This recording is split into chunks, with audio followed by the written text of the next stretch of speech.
예, 자 시작하겠습니다. 2012학년도 수시 1차 모집 논술고사 문제지 인문계입니다. 자, 이게 지금 학교가 안 나와 있는데 앞에 있는 것이 지금 건국대학교 문제고요. 뒤에 넘겨보시면은 뒤에 있는 것이 지금 국민대학교 문제입니다. 자, 여러분들이 지금까지 풀었던 문제가 뭐 연대, 고대, 성균관대, 서강대 이런 거였잖아, 그지? 그런 것들보다 좀 더 편하게 쓸 수 있다. 그럼 도대체 왜 어려운 것부터 했냐? 어려운 걸 하면서 우리가 적응돼 있을 때 쉬운 것도 할 수 있는 거예요. 이해되십니까? 그렇기 때문에 어려운 것부터 한 겁니다. 자, 좀 편하게 봅시다. 자, 문제 1번. 가에 제시된 개념을 참고하여 나의 진품 구매자와 복제품 구매자의 태도 변화에 나타난 특징을 분석하시오. 자, 문제 1번 보시면요.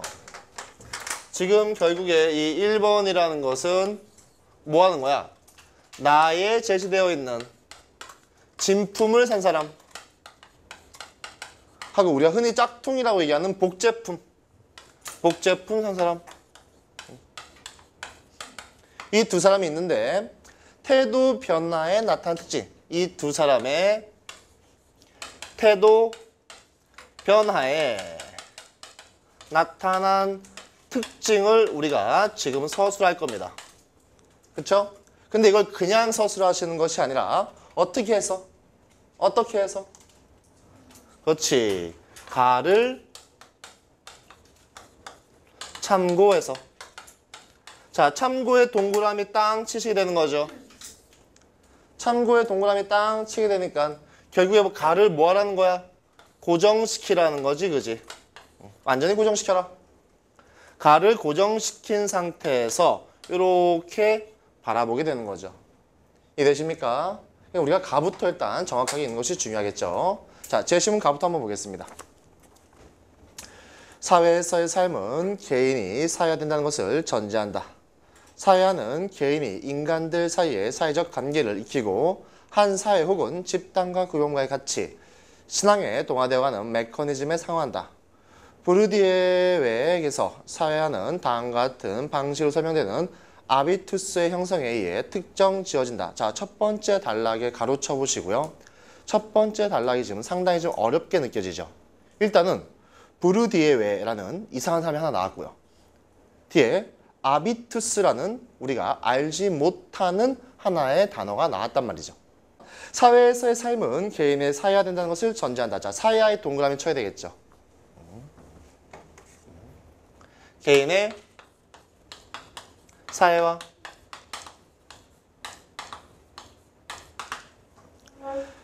사회화는 개인이 인간들 사이의 사회적 관계를 익히고 한 사회 혹은 집단의 규범과 가치, 신앙에 동의하여 가는 메커니즘에 상응한다.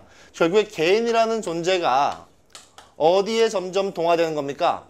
사회에 점점 동화되는 거지. 이해되십니까? 부르디에에서 사회화는 다음과 같은 방식으로 설명되는 아비투스 형성에 의해 특정 지어진다. 그래서 결국에는 아비투스라는 것이 형성된다. 이런 얘기를 하고 있습니다. 자, 그러면은 보세요. 개인이 사회화된다. 개인이 사회에 동화된다. 아비투스가 형성된다라고 얘기했으니까 이 아비투스는 개인의 특질이겠습니까? 사회의 성격이겠습니까? 아비투스는 개인의 특질이겠어요? 사회의 성격이겠어요?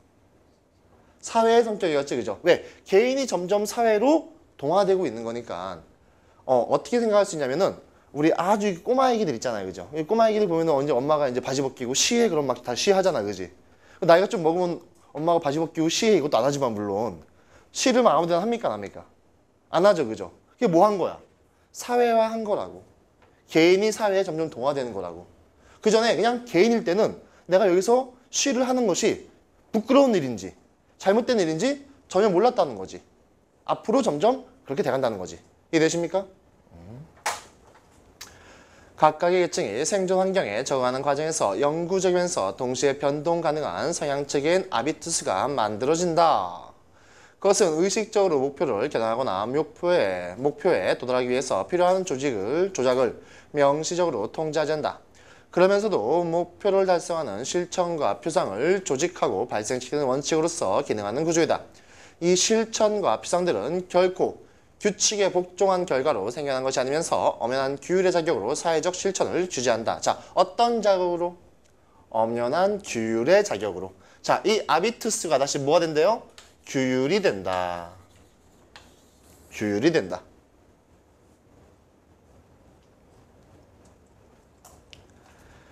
개인에게 내면화된 시각과 행동의 도식은 또한 구도라고 불리기도 한다. 구도의 동그라미. 따소리는 아비투스를 이루는 두 개의 구성 요소를 구분해 볼 수 있다. 하나는 실천적 상황에서 원칙이나 가치를 가리키는 에토스 동그라미 치시고요. 그것을 일상 행위를 결정하는 도덕에 내면화된 형식으로 무의식적으로 작용한다. 다하는 신체적인 엑시스, 신체 성향으로서 개인의 역사 속에서 무의식적으로 개인에게 각인된 습관을 일컫는다. 해서 지금 뭐가 나왔습니까? 에토스라는 거 하나 하고요.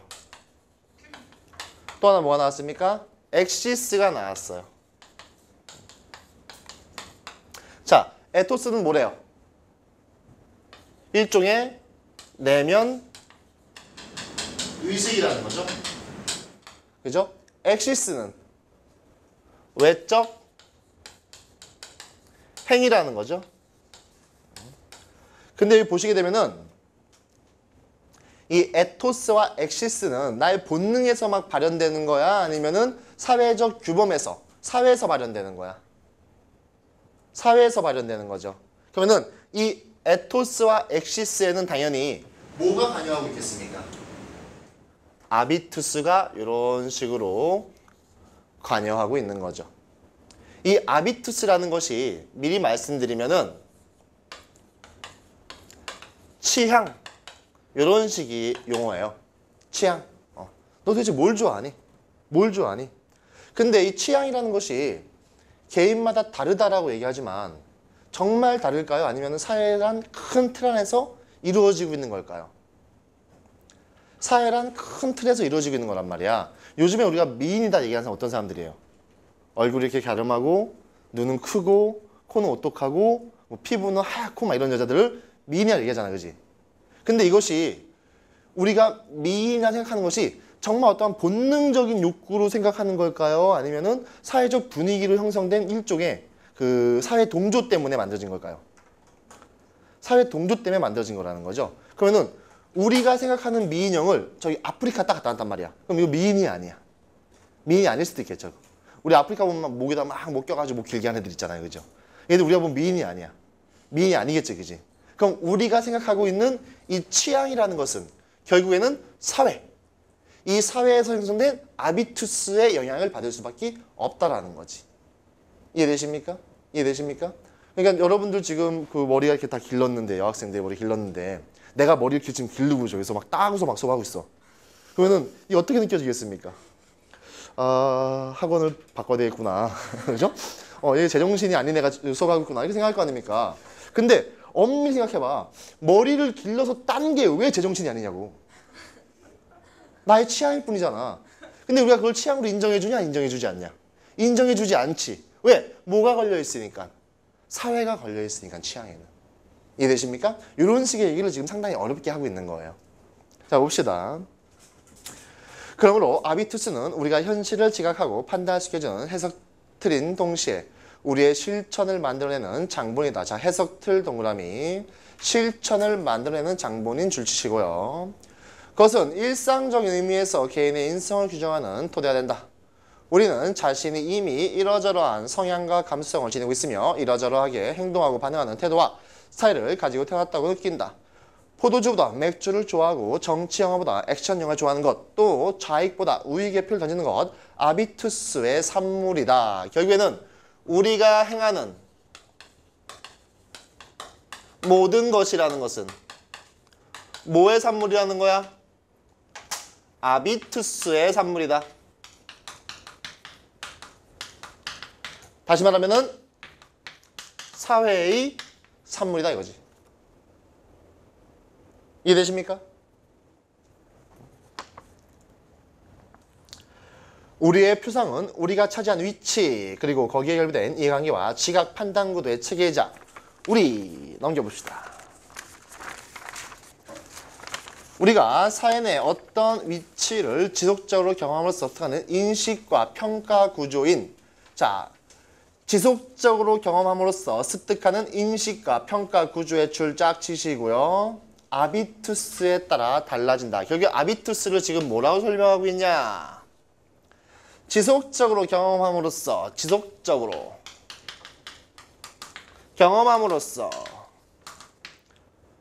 습득하는 인식과 평가 구조. 인식과 평가 구조.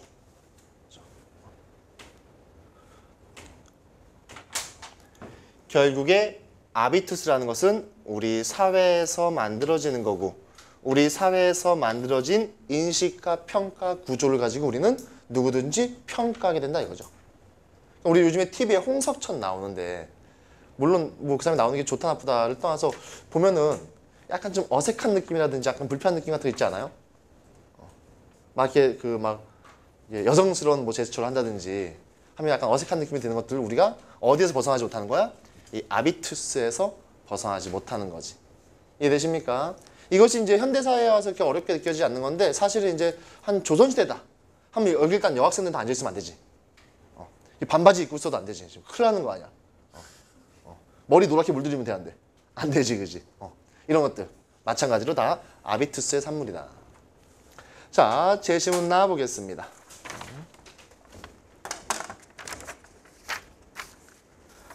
자, 제시문 나와보겠습니다. 제시문 나. 최근 한 연구는 명품 브랜드 A를 구매한 소비자들과 그것의 복제품을 구매한 소비자들을 대상으로 실험을 했다. 그리고 각 집단을 해당 상품을 구매한 동기에 따라 두 개의 집단으로 다시 나눴다. 즉, 명품의 기능, 품질, 디자인, 신뢰성 등이 우수하다 믿어서 이러한 자신의 신념을 표현하고자 명품을 구매한 집단. 줄 쳐보세요. 자아표현 동기 집단. 명품 구매를 통해 주변 사람들에게 자신의 이미지를 고양시키고 사회적으로 인정받기 위해서 명품을 구매한 집단. 발음이 안 됩니까? 사회적응 동기 집단으로 실험 대상을 구매했다. 이 연구는 4개의 소비자 집단을 대상으로 브랜드 A에 대한 선호를 2번 측정했다. 1차 선호도 측정 이후에 소비자들에게 최근 복제품이 너무 많이 판매되고 있어 진품과 복제품의 구분이 어렵게 되다는 상황과 관계 당국에서 대적인 단속을 계획하고 있다는 등의 정보를 제공하였다. 이런 정보를 제시한 후 2차 브랜드 A에 대한 선호를 다시 측정했다. 자, 지금 도표를 보시면요. 일단 실험 집단이 있습니다. 그래서 왼쪽에 진품 구매 집단이 있고요. 복제품 구매 집단이 있고요. 진품 구매 집단에서 자아 표현이 5.36, 사회 적응 동기가 5.49, 복제품은 자아 표현이 5.86, 사회 적응 동기 집단이 5.54. 근데 이 정보에 노출시켰단 말이야. 뭐 단속한다, 복제품이 많다, 노출시켰단 말이야. 그래서 2차로 보시면은 진품 구매 집단은 자아 표현 동기 집단이 5.29, 사회 적응 동기 집단이 4.23 해가지고 뭐가 확 떨어졌어요.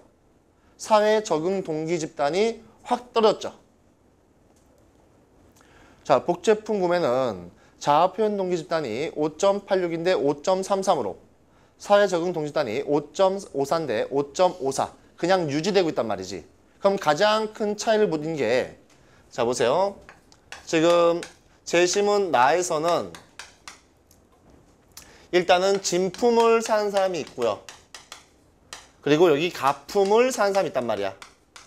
그지? 진품에서 정말 진품이 좋아서 산 사람이 뭐야? 자아 표현 동기잖아. 그지? 그래서 여기서 진품을 자아 표현으로 산 사람이 있고요. 아니야. 나 그냥 사회적으로 눈치 보여 산 거야. 이게 사회적응이잖아요. 그죠? 요 사회가 이렇게 있고요. 그리고 사회가 이렇게 있고요.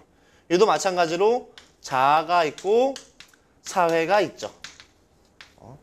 그래서 1차적으로 보게 되면은 처음에 5.36, 5.49, 5.36, 5.49 여기는 5.86, 5.54, 5.86, 5.54 1차적으로 이렇게 조사가 됐는데 여기 이제 정보를 흘리는 거죠.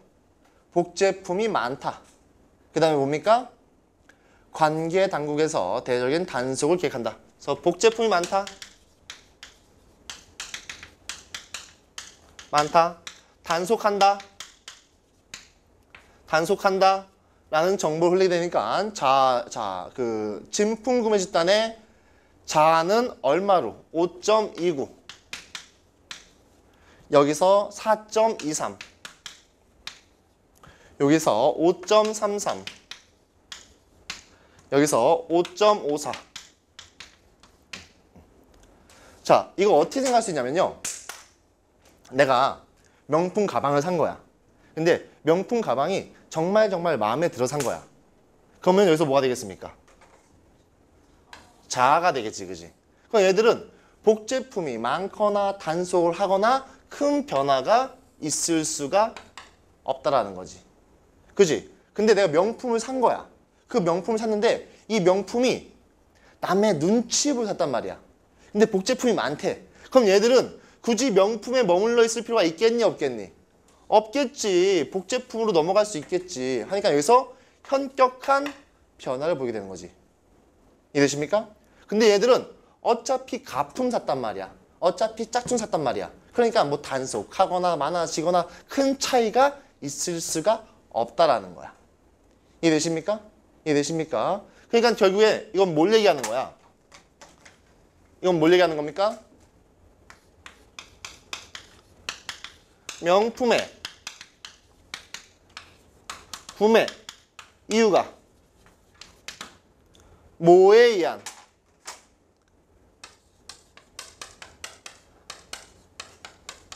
아비투스에 의한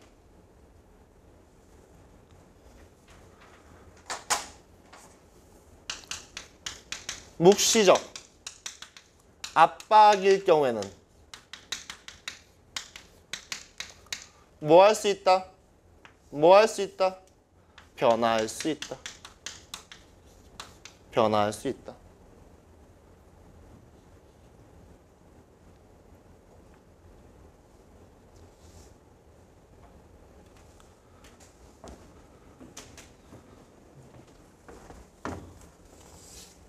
자, 정리해 봅시다.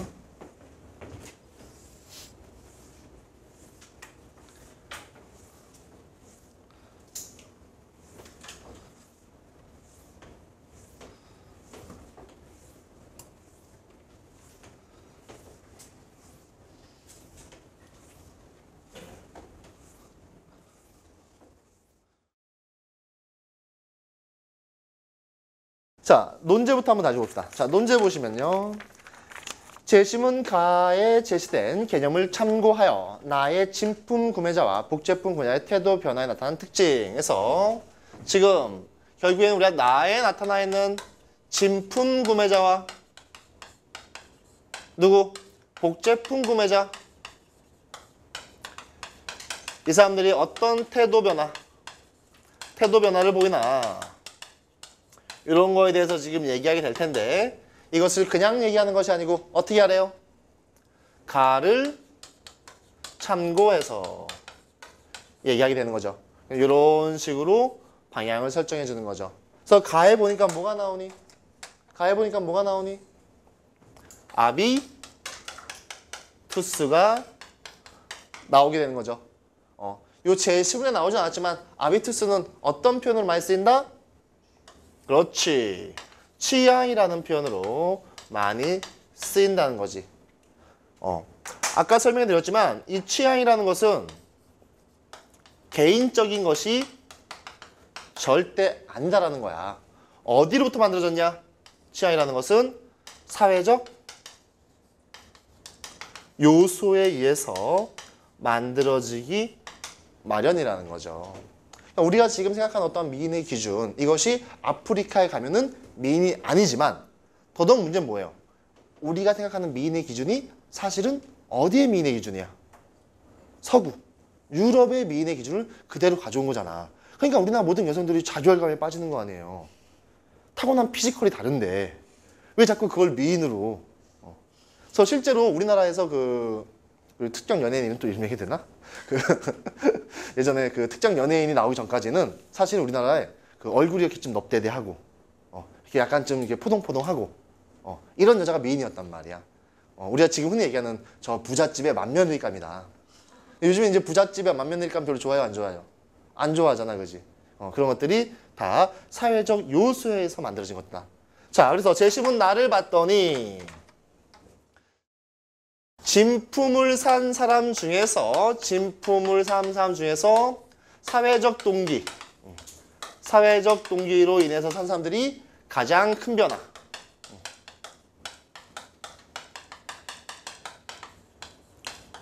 쉽게 얘기하면 뭐예요? 비싼 돈 주고서 째려고 샀는데 이제 복제품 많이가 못 째는 거 아니야. 그럼 이제 뭐 사면 돼? 복제품 사면 되는 거죠. 그래서 가장 큰 변화. 이 이유는 뭐 때문이다? 결국에 사회적 압력에 의한 소비기 때문이다. 사회적 압력에 의한 소비기 때문이다.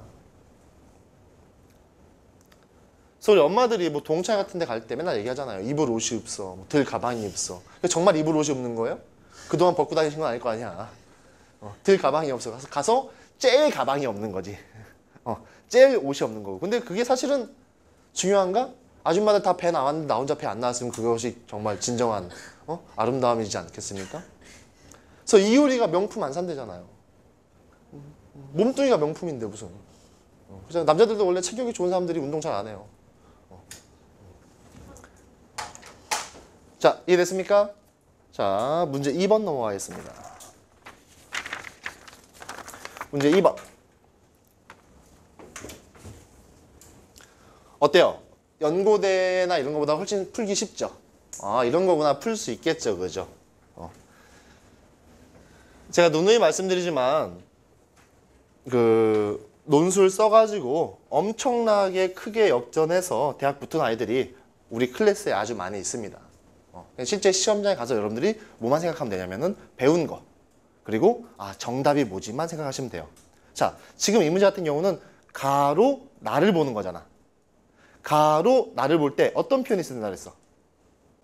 가로 나를 볼 때 어떤 표현이 쓴다 그랬어요? 가로 나를 보자면, 가를 참고하자면 이 표현이 있는 게 정답이라고요. 없으면 정답이 아니라고. 이해되십니까? 배운 거 까먹으시면 안 돼요. 복습 안 합니까? 복습했어요, 안 했어요? 솔직하게 얘기해, 복습했어, 안 했어요? 조금 하면 안 돼요. 많이 해야죠.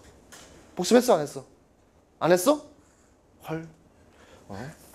복습하셔야 됩니다, 복습. 자, 문제 2번.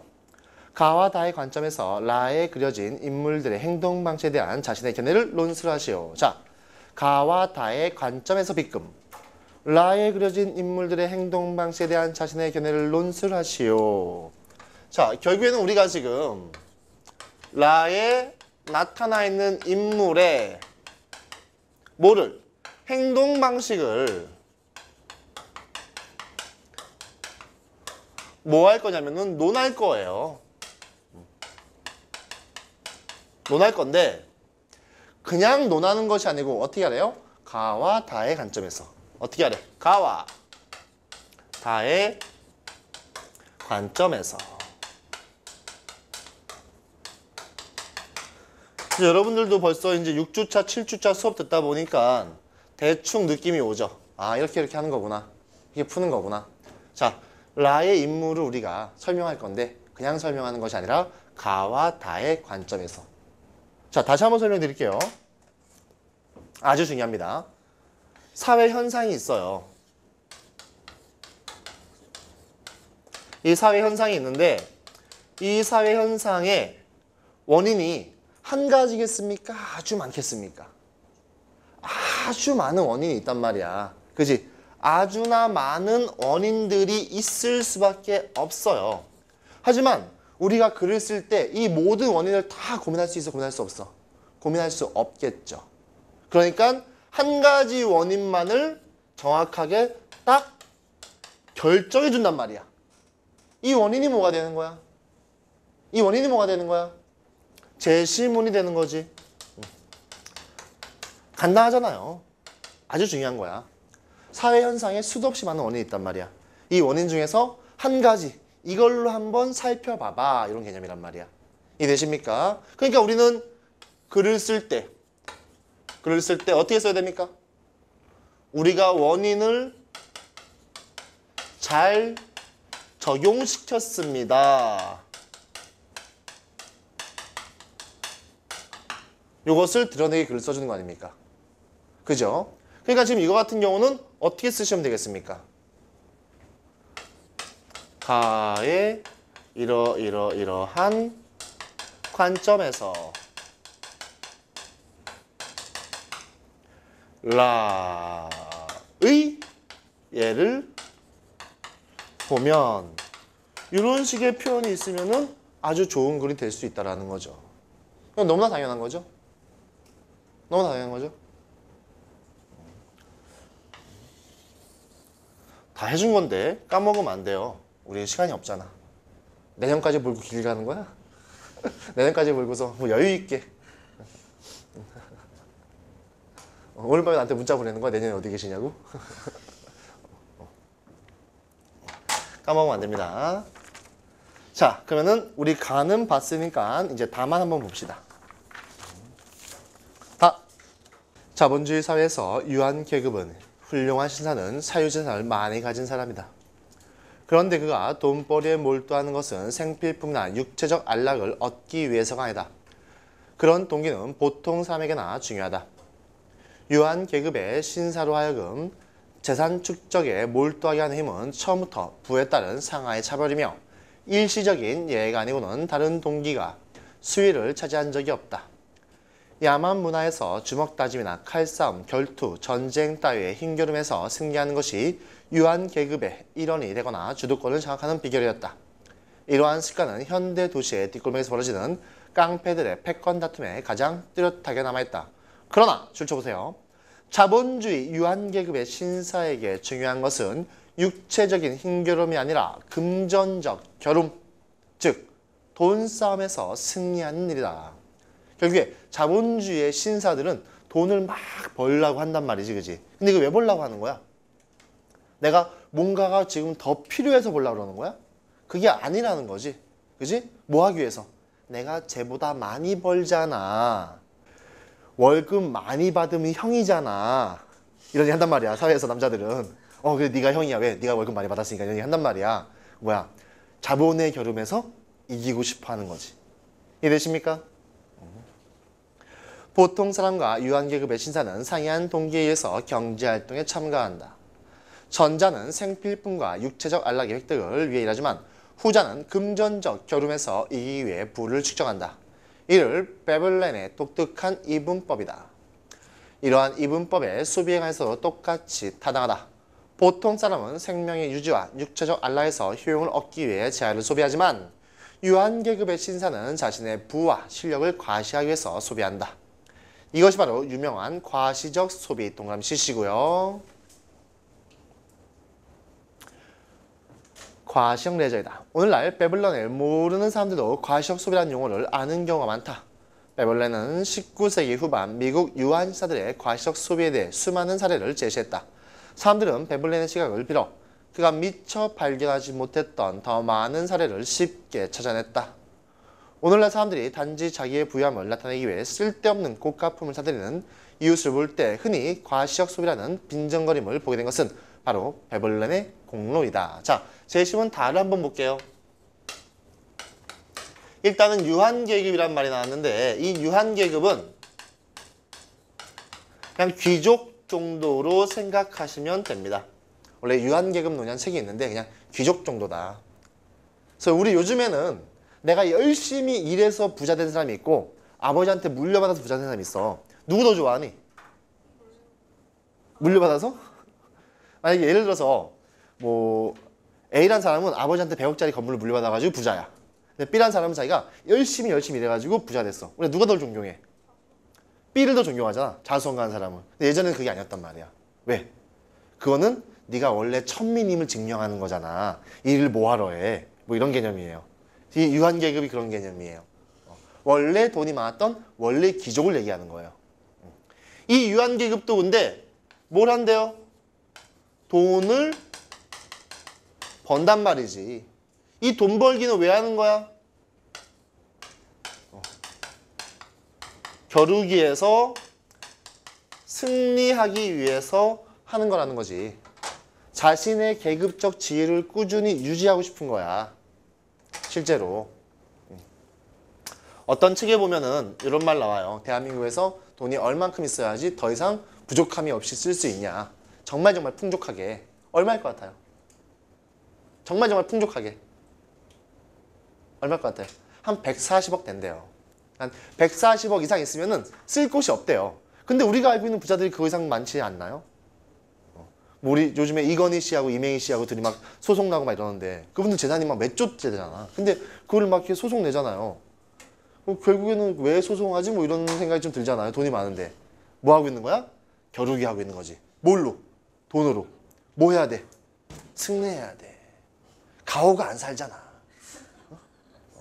이해되십니까? 가오가 안 사는 거야. 그냥 그걸로 싸우고 있는 거야. 그러니까 우리 왜 동네 가다 보면 양아치들이 막 서로 눈 째려보자고 막 이러잖아. 째려보다가 막 둘이 막 싸우죠 갑자기. 이게 얼마나 유치합니까? 그잖아. 뭘 봐?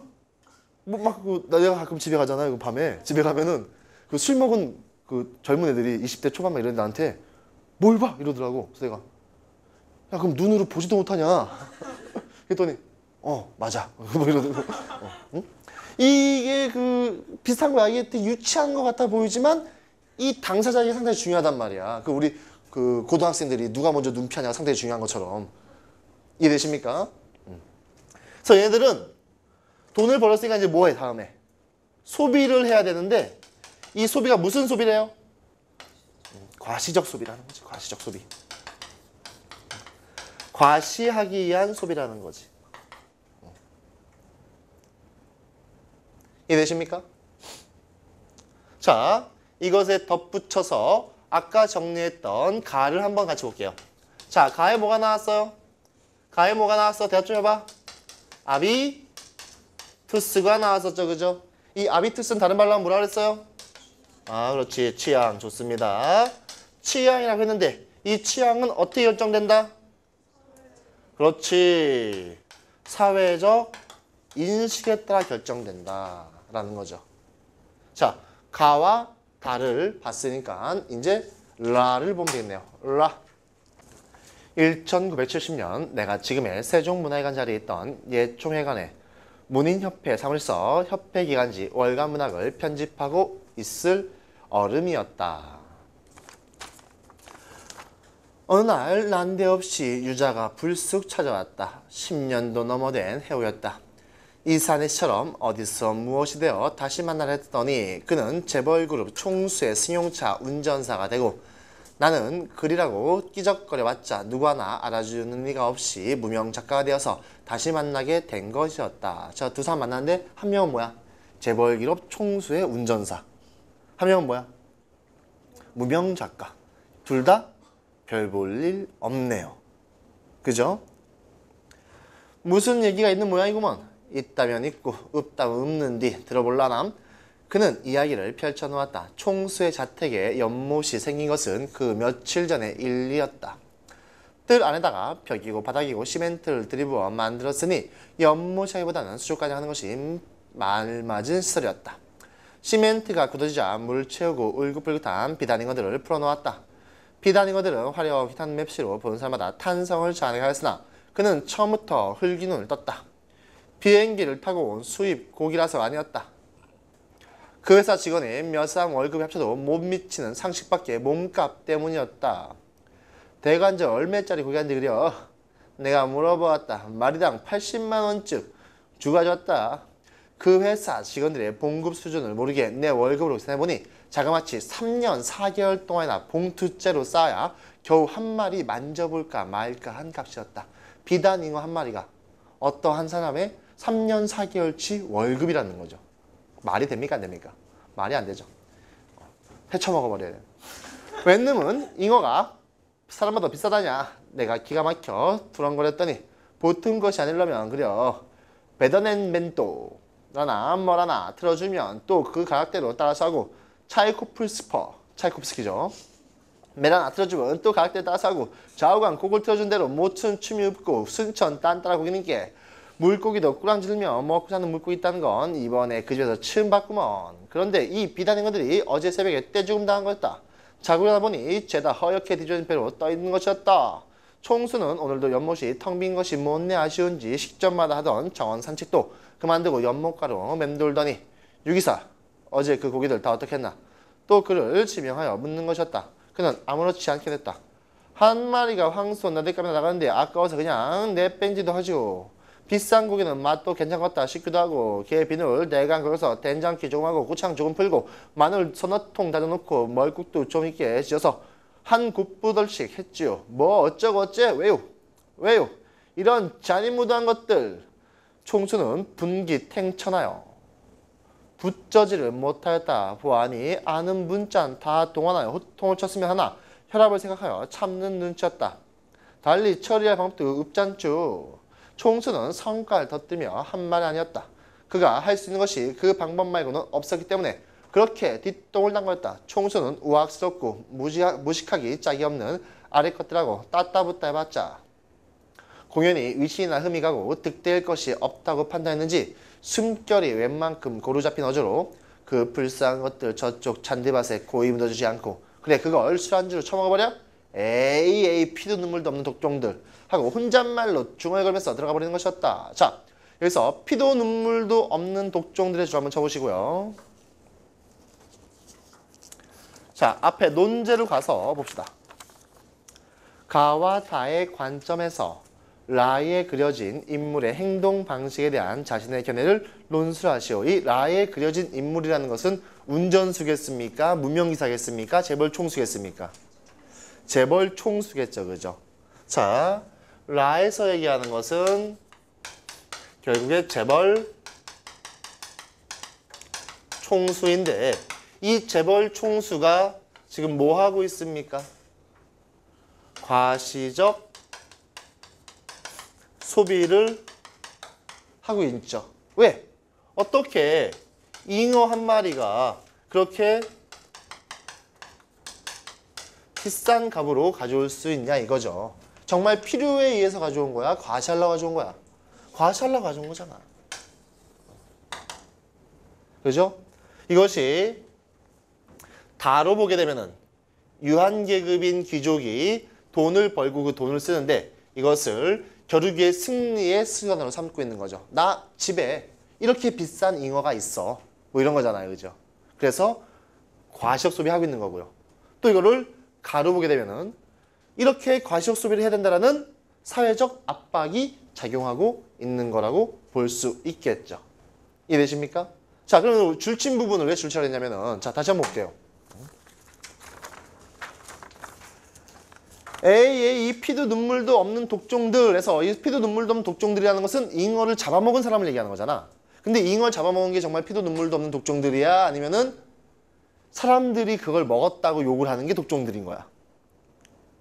그치? 사람들이 그걸 먹었다고 욕하는 게 독종들이잖아.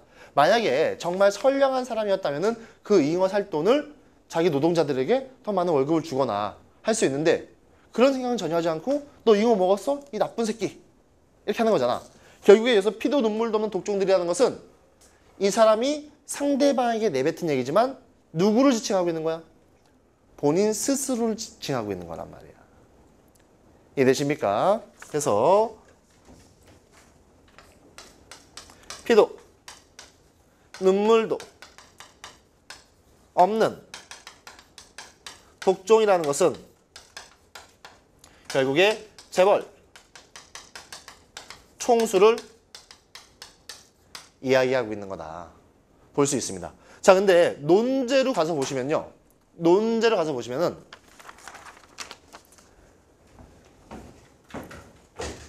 라에 나타난 인물의 행동 방식을 가와 다를 가지고 논할 거잖아요. 그죠? 논하는데 이런 식의 얘기는 지금 쓸 구멍이 있어요? 쓸 구멍이 없어요? 쓸 구멍이 없죠. 그죠? 쓸 구멍이 없습니다. 근데 글자 수를 보시면요. 이게 900에서 1000자예요. 900에서 1000자면은 이게 지금 어차피 가는 앞문제에서 언급이 됐죠. 그죠? 그러면은 가하고 다는 길게 쓸 수 있을까? 길게 쓸 수 없을까? 길게 쓸 수 없단 말이야. 얘가 과시적 소비를 아비투스에 의해서 하고 있다는 얘기만 쓰면 된단 말이지. 이게 900자가 되기가 쉽지 않단 말이죠. 이렇게 900자가 되기가 쉽지 않을 때 이런 식의 내용도 우리가 같이 추가로 집어넣을 수도 있다. 오케이? 하지만 실제로 지금 이 동그라미 친 이런 부분 같은 경우는 이 문제에서 요구하고 있는 부분은 아니라는 겁니다. 이해되십니까? 자, 오케이. 문제 좀 더 쉽죠? 풀만하죠, 그죠? 그래, 안 그래? 표정은 안 그렇구나. 자, 여기까지 하고 그럼 잠시 쉬었다가 이어서 하도록 하겠습니다.